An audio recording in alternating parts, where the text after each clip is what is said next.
राज्यामध्ये 3 दिवस पावसाचा अंदाज। मुंबईसह ठाणे पालघरमध्ये जोरदार सरींची शक्यता। 7 जिल्ह्यांना येलो अलर्ट जारी।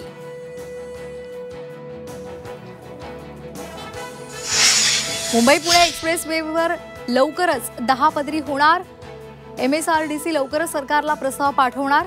विस्तारीकरणानंतर मुंबई पुणे प्रवास सुसाट वेगवान होणार। पुणे महापौरपदी असताना मुरलीधर मोहोळ बिल्डर बढेकर यांची गाडी वापरत होते। रवींद्र धंगेकर यांचा आणखी एक नवा आरोप। बढेकरांच्या कंपनीमध्ये दमदाटी करून पार्टनरशिप मिळवल्याचाही दावा।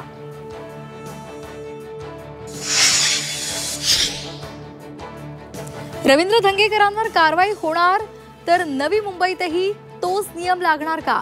गणेश नाईक यांचा अप्रत्यक्ष उल्लेख करत मंत्री उदय सामंत यांनी भाजपला दाखवला आरसा।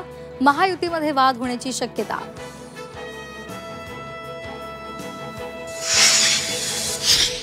भाऊबीजेनिमित्त ठाकरे कुटुंब पुन्हा एकत्र। जयवंती यांच्या घरी ठाकरे कुटुंब एकवटलं। दिवाळीचा गोडवा जपत जोरदार सेलिब्रेशन। राजकीय युतीच्या चर्चांना उधाण।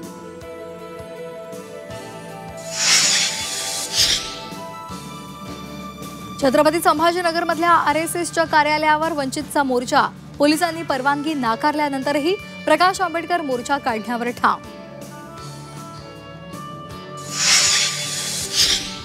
झी 24 तासच्या बातमीचा दणका। रबरी दुधाची बातमी दाखवताच अन्न आणि औषध प्रशासनाला खडबडून जाग।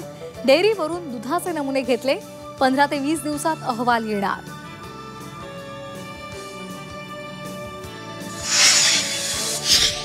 कर्जत खोपोली दरम्यान विशेष ब्लॉक। 24 ऑक्टोबर ते 1 नोव्हेंबर पर्यंत ब्लॉकमुळे कर्जत खोपोली लोकल सेवा बंद।